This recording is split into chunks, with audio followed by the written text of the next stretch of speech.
দুজন দুই ধর্মের, তবুও প্রেমের সম্পর্কে বাধা হতে পারেনি ধর্মীয় পরিচয়।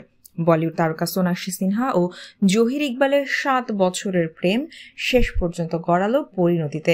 রবিবার রাতে দুই পরিবারের উপস্থিতিতে জমকালো আয়োজনে হয়ে গেল তাদের বিয়ের আনুষ্ঠানিকতা। এরই মধ্যে প্রকাশ্যে চলে এসেছে নবদম্পতির ছবি। দুজনেই তাদের সামাজিক যোগাযোগ মাধ্যমে শেয়ার করেছেন বিয়ের ছবি। এদিন আইনিভাবে বিয়ে সারেন সোনাক্ষী।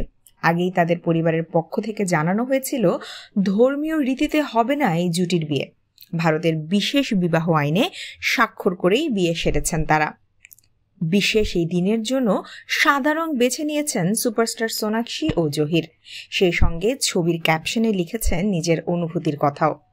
সোনাক্ষী লিখেছেন, বহু চড়াই উতরাই পেরিয়ে সেই ভালোবাসাই আজ আমাদের এখানে নিয়ে এলো, যেখানে ঈশ্বর আর দুই পরিবারের আশীর্বাদ সাক্ষী রইল এই মুহূর্তের। আমরা এখন নতুন দম্পতি, এখন থেকে অনন্তকাল পর্যন্ত আমি তোমারই। জানা গেছে বিয়ের এই আনুষ্ঠানিকতায় সোনাক্ষী ও জাহিরের পরিবার ও ঘনিষ্ঠজনরা শুধু উপস্থিত ছিলেন। শোবিজ থেকে উপস্থিত ছিলেন সোনাক্ষীর বন্ধু আদিতি রাও হায়দারি, সিদ্ধার্থ, হুমা কুরেশিরা।